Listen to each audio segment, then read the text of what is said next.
do to me, baby. But every single time that I come around, it seems you got another man trying to keep you down, baby. Well, you might think you're driving me insane, but I made the game that you're trying to play. You know, I think you maybe ought to know this ain't my first rodeo. I've been around long enough to know some things you can't take back, some things you just got to let go. Yes. Well, hell, I got Sammy on the phone, Nikki at home, trying to get along so I can be with you, babe. No, I ain't got time to change your mind, 'cause the bus is a humming. Are you staying, are you coming, babe?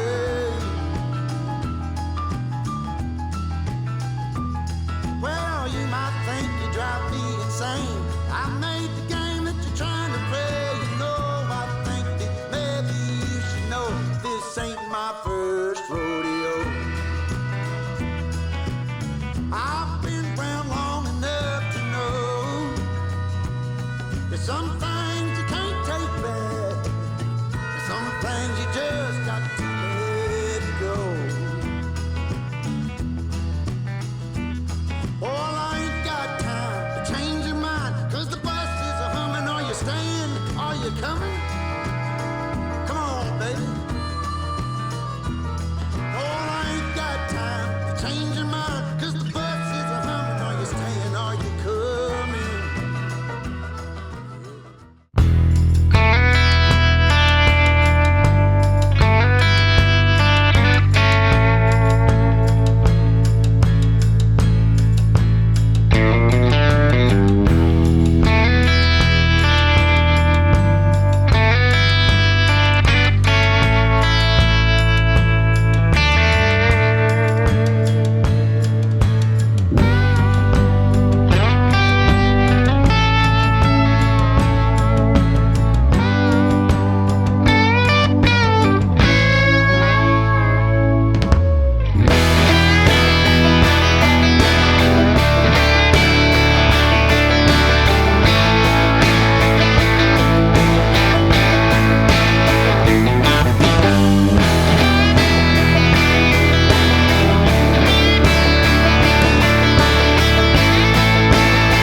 Welcome to the channel, and I hope you enjoyed that little montage of things and how they went.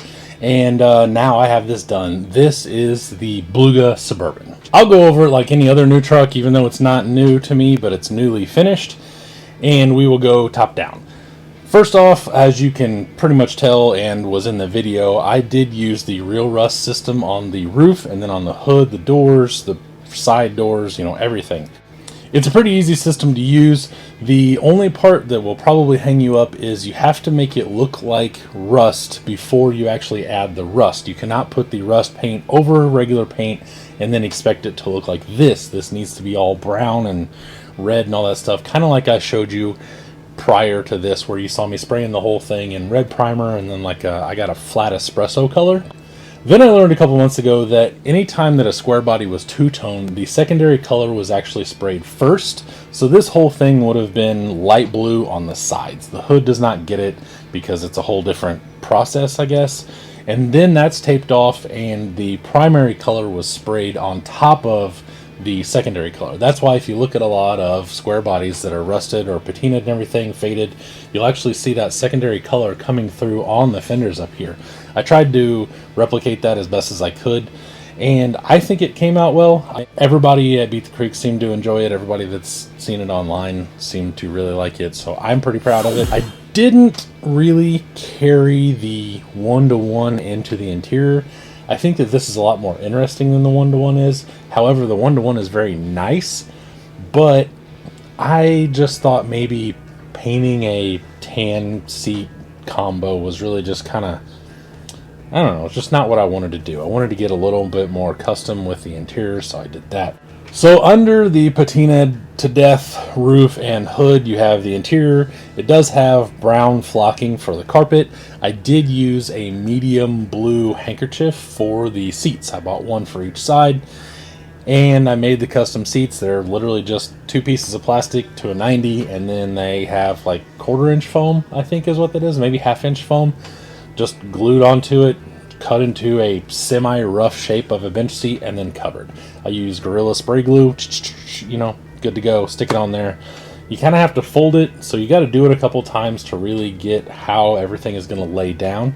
And then the seats are also on like little stilts to look like mounts. They can't just be sitting on the floor, because then if you put a guy in there, he'd be, you know, like doing this thing, and that just looks weird. So the interior is all done. It does have a different steering wheel. I believe that is an axial steering wheel. In the front, I did use the later 77, 8, and 9 grill up here.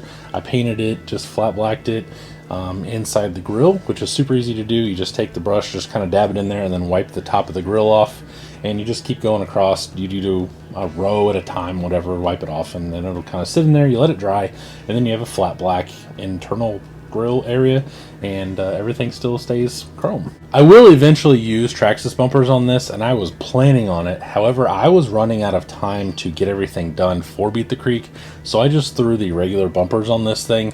They are kind of chunky, they are really big, especially once you actually see the Traxxas bumpers. You really get a good grasp of how much thinner they are, and they do look a ton better. I just didn't have time to make the mounts. I didn't have time to mess with it.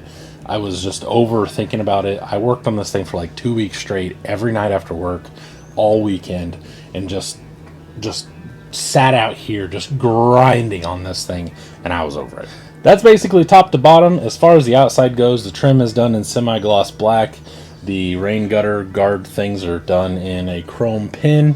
The trim is done in gloss black in the back. There's Lexan windows in the rear. The doors have Lexan windows also. The interior is not done in the rear. I don't exactly know what I'm doing with the rear doors. Past that, it has a little bit of a wash on it and a whole lot of patina powder. I use a Tamiya rusty metal, burnt metal, all sorts of stuff. I wish I could help you do this, but it's literally just something you just start rubbing on there that kind of looks like where rust would go, and then it may look weird, so then you add a different color, and you just kind of keep building on it. I have a ton of different powders and stuff. It's just something you really just have to do a few times, and you'll eventually start getting better and better at it. And it's not really a whole lot that I can personally help you. There may be other videos out there that can, but it is not me. It's literally just something that I've practiced over a few trucks. The Pineapple started out just with a bunch of paint and powder and everything. Then I found the real rust. Then I found the Tamiya powders, and it has kind of gone in progression of getting better, worse looking, however you want to put that. So I used everything that I had learned off of the past couple trucks on this. This is on an RC Everyday shop truck chassis that has actually been 2 different trucks, and then I extended it out for this one. It does have the SSD engine in it with the R4 RC 4-wheel drive transmission. It just has a cheap Amazon Deluxe knockoff, which is what I had, drive shaft that is conveniently long enough to make this all work. And one of the things I did was I actually drilled out the hexes and the wheels to accept these wheel nuts. I think that really gives it a much more finished look as opposed to the normal hex wheel nut that goes on. You can still see the stud and everything. I think it looks a lot better. I do have the RC Forge 2.2 aluminum steelies, and they are wrapped in Swagger tires. I did use fronts on both the front and rear because the rear is just, it's just too big for having it this slammed. It'll hit everywhere because the wheel is literally, I mean, like, it slides up into the wheel tub and just barely fits all the way around. I'm not 100% sold on exactly how these wheels look. I've thought about doing a few different things to them, but I'm going to let this marinate and just be done for a while I finish some other things. So that pretty much wraps up the Burb. I know this isn't exactly like the craziest video or whatever, but I knew that I needed to wrap up the whole project in the best way that I could, and eventually I got into a time crunch and I just could not bring you guys along with me doing it the way that I normally would make a video, trying to just carry you along as I get things done. I just was in too much of a pinch and just had to pound this thing out like your mother. So, in conclusion, that's the burb. I hope you like it. Let me know what you think down in the comments. Do you think I should have changed something? Do you think I should do something else? I do think maybe trim is in this thing's future, but that is down the line, and I need to get with a guy that 3D prints stuff and everything. So, let me know what you think. Think about becoming a channel member so you can see things behind the scenes and see every video a day early. I appreciate you watching. I will see you later. Bye.